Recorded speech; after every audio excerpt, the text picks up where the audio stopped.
अस्सलाम वालेकुम जी दोस्तों वीरों भरावां सज्जनों साथियों साडे चाहण वालियां ते उम्मीद करने सारे खैरो वफीयत नाल होवोगे। असीं भी अल्लाह दे करमों फजल दे नाल ते दिहाड़ियां दवावां नाल अल्हम्दुलिल्लाह अज दे नवें विलाग दे विच दिहाड़ी खिदमत च हाज़र हां दोस्तों।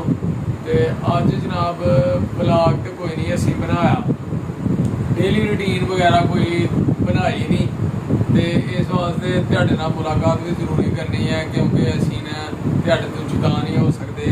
तुहाडे नाल प्यार बड़ा है, तुहाडे तावां दी सपोर्ट की बहुत ज़रूरत है दोस्तों।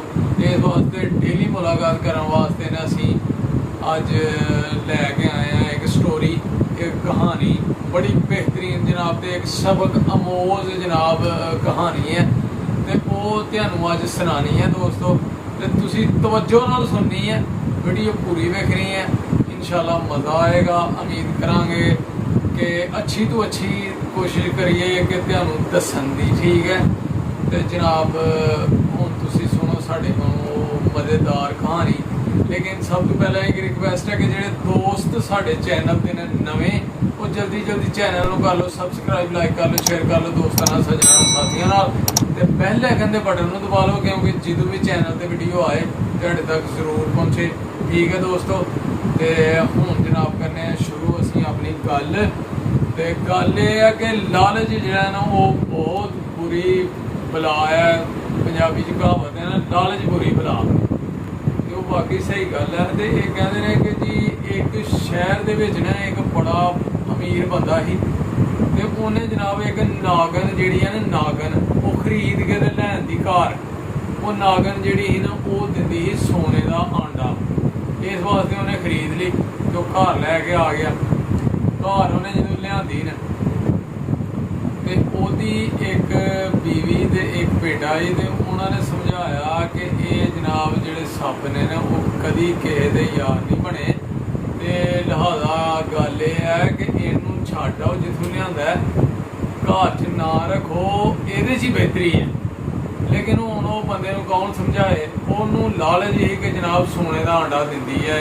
उन्हें कहा नहीं नहीं ये सोने का आंडा दिंदी, लेकिन घर दियां बड़ा समझाया। जिस तरह कि हुण हज़रत सुल्तान बाहू रहमतुल्लाह तआला अलैह उन्होंने कहा कि जनाब खारे खूह जिहड़े इन्होंने कदी मिठे नहीं थींदे, भावें मना 100 मना गुड़ पाइए, सप्पां दे पुत्त कदी मिट नहीं बनते, भावें चुलियां नाल दुध पिलाइए, ठीक है। तो उही गल है।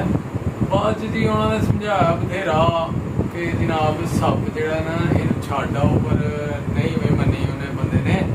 ते वो नागन थोड़े दिन जनाब तो बाद ने उन्हें उन्हों दी बकरी एक घर उन्हें रखी दी ही, उन्हें उन्होंने डस लिया, डंग मार दिता, बकरी जनाब तड़फ के ना मर गई।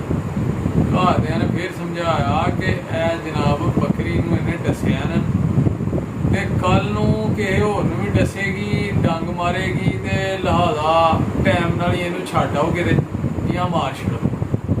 नहीं बई उन्हें मन्नी गल बंदे ने, उन्हें कहा जी बकरी किन्ने दी है, 5 दिरहम दी जी। ते एक आंडा जिहड़ा सोने का दिंदी है वो नागन है, वो जनाब 50,000 दिरहम का है, ते बकरी होर ले लांगे। चलो जी बहरहाल फिर कुछ दिनों तो बाद ना उन्होंने एक रखा था घर घोड़ा, घोड़े नूं भी डंग मार दिता नागन ने, वो तड़प के बेचारा वो भी मर गया। फिर घर दे समझाया कि जनाब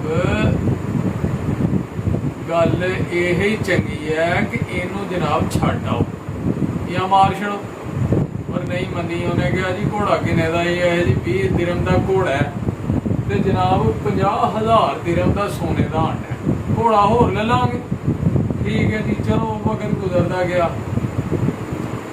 बाद च उन्होंने एक घर ने रखा था ही मुलाजम, जिहड़ा डंगरां नूं पट्ठे पुट्ठे पांदा ही ते कम शम करता ही घर का। उन्होंने नौकर एक घर रखा था, वो नौकर गया पट्ठे पाउण मझां नूं, ते वो पट्ठे जो फड़न लगा ना उथों, ते उत्थे नागन बैठी थी, वो जनाब उन्हें हाथ से डंग मार दिता।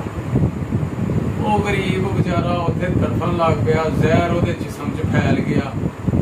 ਤੇ ਗਰੀਬ ਦੀਆਂ ਹੁਣ ਹਾਵਾਂ ਕਿਹਨੇ ਸੁਣਨੀਆਂ। ਤੇ ਉਵੇਂ ਵੇਖਿਆ ਕਿ ਜਿਹੜੇ ਅਮੀਰ ਬੰਦੇ ਨੇ ਨਾ, ਉਹਨਾਂ ਨੇ ਜਨਾਬ ਕਾਲੇ ਸ਼ੀਸ਼ੇ ਗੱਡੀਆਂ ਨੂੰ ਲਵਾਏ ਦੇ ਨੇ। ਕਾਹਦੇ ਵਾਸਤੇ? ਕਿ ਗਰੀਬਾਂ ਨੂੰ ਨਾ ਅਸੀਂ ਨਜ਼ਰ ਆਈਏ ਤੇ ਨਾ ਸਾਨੂੰ ਨਜ਼ਰ ਆਉਣ, ਤੇ ਨਾ ਜਨਾਬ ਉਹਨਾਂ ਦੀ ਆਵਾਜ਼ ਸੁਣੀ ਜਾਏ। ਸ਼ੀਸ਼ੇ ਤਾਂ ਚਾੜ ਕੇ ਜਨਾਬ ਸੜਕਾਂ ਤੇ ਗੱਡੀਆਂ ਘੁਮਾਉਣੀਆਂ ਨੇ। ਤੇ ਉਹੀ ਜਨਾਬ ਗਰੀਬ ਹੁਣ ਬਿਲਕਣ ਡਿਆ ਦਾ ਦਰਦ ਨਾਲ, ਜਨਾਬ ਉਹ ਜ਼ਹਿਰ ਉਹਦੇ ਜਿਸਮ 'ਚ ਫੈਲਣ ਡਿਆ ਦਾ, ਪਰ ਉਹਦੀ ਹੁਣ ਕੌਣ ਆਵਾਜ਼ ਸੁਣੇ। ਤੜਫ ਤੜਫ ਕੇ ਨਾ ਵਿਚਾਰਾ ਉਹਦਾ ਜਿਸਮ ਫਟ ਗਿਆ ਜੀ ਜ਼ਹਿਰ ਦੇ ਨਾਲ। ਚਲੋ ਜੀ ਬਾਹਰ ਮਹੱਲੇ 'ਚ ਜਿਹੜੀਆਂ ਨੇ ਰੌਲਾ ਰੂਲਾ ਪਿਆ, ਲੋਕਾਂ ਨੇ ਜਨਾਬ ਦਵਾਈ ਮਚਾਈ, ਲੇਕਿਨ ਕਿਸੇ ਨੇ ਨਹੀਂ ਸੁਣੀ। ਠੀਕ ਹੈ, ਕੁਛ ਅਰਸੇ ਤੋਂ ਬਾਅਦ ਜਨਾਬ ਉਹ ਖਾਮੋਸ਼ੀ ਹੋ ਗਈ। ਘਰਦਿਆਂ ਨੇ ਬਥੇਰਾ ਸਮਝਾਇਆ ਕਿ ਜਨਾਬ ਨਾਗਰ ਨੂੰ ਛੱਡ ਛੱਡੋ, ਮਾਰ ਛੱਡੋ, ਇਹ ਤੋਂ ਪਹਿਲਾਂ ਕਿ ਕੋਈ ਹੋਰ ਨੁਕਸਾਨ ਹੋਏ ਘਰ ਦਾ, ਤੇ ਬਿਹਤਰੀ ਇਸੇ ਚੀਜ਼ 'ਚ ਹੈ। ਤੇ ਉਹਨੇ ਕਿਹਾ ਕੋਈ ਗੱਲ ਨਹੀਂ ਯਾਰ, ਨਵਾਂ ਲੈ ਆਵਾਂਗੇ ਮੁਲਾਜ਼ਮ, ਇਹਨੂੰ ਨਹੀਂ ਛੱਡਣਾ ਮੈਂ, ਸੋਨੇ ਦਾ ਆਂਡਾ ਆਂਡਿਆ ਦਾ। ਚਲੋ ਬਹਰਹਾਲ ਇੱਕ ਦਿਨ ਜਨਾਬ ਸੁਬਾਹ ਮਾਂ ਦੀ ਰੋਣ ਦੀ ਆਵਾਜ਼ ਆਈ ਕਮਰੇ 'ਚ, ਉੱਚੀ ਉੱਚੀ ਰੋਣ ਦੀ ਹੈ, ਵੈਨ ਪਾਉਣ ਦੀ ਹੈ। ਤੇ ਉਹ ਜਾ ਕੇ ਨਾ ਬਾਪ ਨੱਸਦਾ ਗਿਆ ਕਮਰੇ 'ਚ, ਉਹਨੇ ਜਾ ਕੇ ਵੇਖਿਆ ਤੇ ਉਹਨੇ ਕਿਹਾ ਜੀ ਕਿ ਇਹ ਵੇਖ ਲੈ, ਜਵਾਨ ਪੁੱਤਰ ਨੂੰ ਦੱਸ ਕੇ ਤੇ ਉਹ ਹੀ ਬਿਸਤਰੇ ਉਹਦੇ ਤੋਂ ਥੱਲੇ ਉਤਰਨ ਡਈ ਦੀ। ਤੇ ਉਹਨੇ ਜਨਾਬ ਬਾਅਦ ਦੇ ਵਿੱਚ ਬਹੁਤ ਪਛਤਾਇਆ। ਉਹ ਬੰਦਾ ਇੱਕ ਹੀ ਪੁੱਤਰ ਸੀ ਉਹਦਾ, ਤੇ ਉਹ ਜਨਾਬ ਉਹਨੂੰ ਵੀ ਜਿਹੜੀ ਇਹਨੇ ਨਾਗਰ ਨੇ ਡੰਗ ਮਾਰ ਦਿੱਤਾ। ਬਹਰਹਾਲ ਉਹ ਉਹਨਾਂ ਨੇ ਪੁੱਤਰ ਨੂੰ ਚੁੱਕਿਆ, ਮੁੰਡੇ ਨੂੰ, ਤੇ ਲੈ ਕੇ ਜਾਣ ਦੇ ਹਨ ਤਬੀਬ ਦੇ ਕੋਲ ਉਹਦਾ ਇਲਾਜ ਕਰਾਉਣ ਵਾਸਤੇ। ਉਹ ਲੈ ਕੇ ਜਾਣ ਹੀ ਰਹੇ ਹਨ, ਅਜੇ ਦਰਵਾਜ਼ਿਓਂ ਬਾਹਰ ਗਏ ਹੀ ਨਹੀਂ, ਦਰਵਾਜ਼ੇ ਤੱਕ ਹੀ ਪਹੁੰਚੇ ਨੇ, ਤੇ ਉਹਦੀ ਜਨਾਬ ਹੋ ਗਈ ਡੈਥ ਹੋ ਗਈ। ਬਾਅਦ 'ਚ ਹੁਣ ਜਵਾਨ ਪੁੱਤਰਾਂ ਦਾ ਜਨਾਜ਼ਾ ਤੇ ਬਾਪ ਜਨਾਜ਼ਾ ਜਦੋਂ ਚੁੱਕਦੇ ਨੇ ਆਪਣੇ ਬੇਟੇ ਦਾ, ਤੇ ਬਹੁਤ ਮੁਸ਼ਕਿਲ ਉਹ ਲਮਹਾ ਹੁੰਦਾ। ਉਹ ਅਹਿਸਾਸ ਉਹੀ ਮਹਿਸੂਸ ਕਰ ਸਕਦਾ ਕਿ ਜਿਹਨੇ ਉਹ ਜਨਾਜ਼ਾ ਚੁੱਕਿਆ, ਕਿੰਨੀ ਤਕਲੀਫ। ਤੇ ਇੱਕ ਹੀ ਪੁੱਤਰ ਹੋਏ, ਤੇ ਫਿਰ ਉਹ ਬਹੁਤ ਰੋਇਆ, ਕਰਲਾਇਆ, ਜਨਾਜ਼ਾ ਪੜਿਆ ਪੁੱਤਰ ਦਾ। ਤੇ ਬਾਅਦ ਦੇ ਵਿੱਚ ਉਹ ਜਿਹੜੀ ਉਹਦੀ ਮਾਂ ਸੀ ਮੁੰਡੇ ਦੀ, ਉਹ ਜਨਾਬ ਉਹਨੇ ਵੀ ਆਪਣਾ ਸਮਾਨ ਸਮੂਨ ਲਿਆ ਤੇ ਘਰੋਂ ਬਾਹਰ। ਪਰ ਉਹਨੇ ਕਿਹਾ ਜਿਹੜਾ ਬਾਪ ਸੀ ਮੁੰਡੇ ਦਾ ਕਿ ਜੀ ਤੂੰ ਕਿੱਥੇ ਚਲੀ ਆ? ਉਹਨੇ ਕਿਹਾ ਮੈਂ ਚੱਲੀ ਆ, ਹੁਣ ਤੂੰ ਸੋਨੇ ਦੇ ਆਂਡੇ ਲੈ ਕੇ ਨੇ ਇੱਥੇ ਘਰ, ਤੇ ਤੂੰ ਸੋਨੇ ਦੇ ਆਂਡਿਆਂ ਕੋਲ ਬਹਿ। ਨਾ ਸਾਡਾ ਮੁੰਡਾ ਰਿਹਾ, ਨਾ ਕੋਈ ਚੀਜ਼ ਰਹੀ ਹੈ ਘਰ, ਤੇ ਕੀ ਕਰਨੀ ਹੈ ਦੌਲਤ। ਤੇ ਮੈਂ ਵੀ ਚੱਲੀ ਆ, ਮੇਰਾ ਇੱਕ ਹੀ ਬੇਟਾ ਸੀ, ਉਹ ਵੀ ਟੁਰ ਗਿਆ, ਤੇ ਮੈਂ ਵੀ ਹੁਣ ਚੱਲੀ ਆ, ਮੈਂ ਵੀ ਨਹੀਂ ਇੱਥੇ ਰਹਿਣਾ। ਚਲੋ ਜੀ ਉਹ ਬਥੇਰਾ ਉਹਨੇ ਸਮਝਾਇਆ ਵੀ ਮੈਂ ਉਹਨੂੰ ਮਾਰ ਛੜਾਂਗਾ ਜਾਂ ਕੱਢ ਛੜਾਂਗਾ, ਨਾਗਰ ਨੂੰ ਨਹੀਂ ਰੱਖਦਾ ਘਰ, ਤੂੰ ਨਾ ਜਾ ਕਿਤੇ।